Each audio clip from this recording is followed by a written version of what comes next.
Joto sini channel no nai tonai tako bukruk songno khani hajak mangte khulumung yaphao ang tini nirok joto ni bwskango kaisa khas rangjaknai kok khatungjaknai kok saklaini hi phaimani bisi burung te bisi kedekma rongwe sri sitini simi klai phailaimani jeng chini jamatia hodani ochaibai Udaipurni Matarbari te Shibari bo puja khlaimani hodamui tamani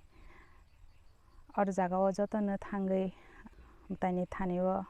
khulolai jabayani tak bwskangni shonibar Chaitra mas ni 3 tarik Ingraji mas keba March ni 18 tarik o salmario jotono thangui matayo thangui khunolai mane jefro phano matai mondiro thanggu khului posabarago hefana o salo onkena juda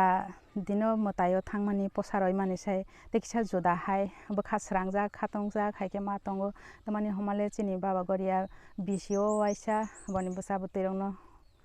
buthukhe thusarusake thungui tongo bwskango buisungnai ang khoroksa jamatia ha hodani sajak ngai tini okokno saklaini hinrang bwskango phaimani khas rang khatong thogui ma tongo matai thangmani kaisaya jotono malai mohai salo onkena inke shonibar Chaitra 3 tarik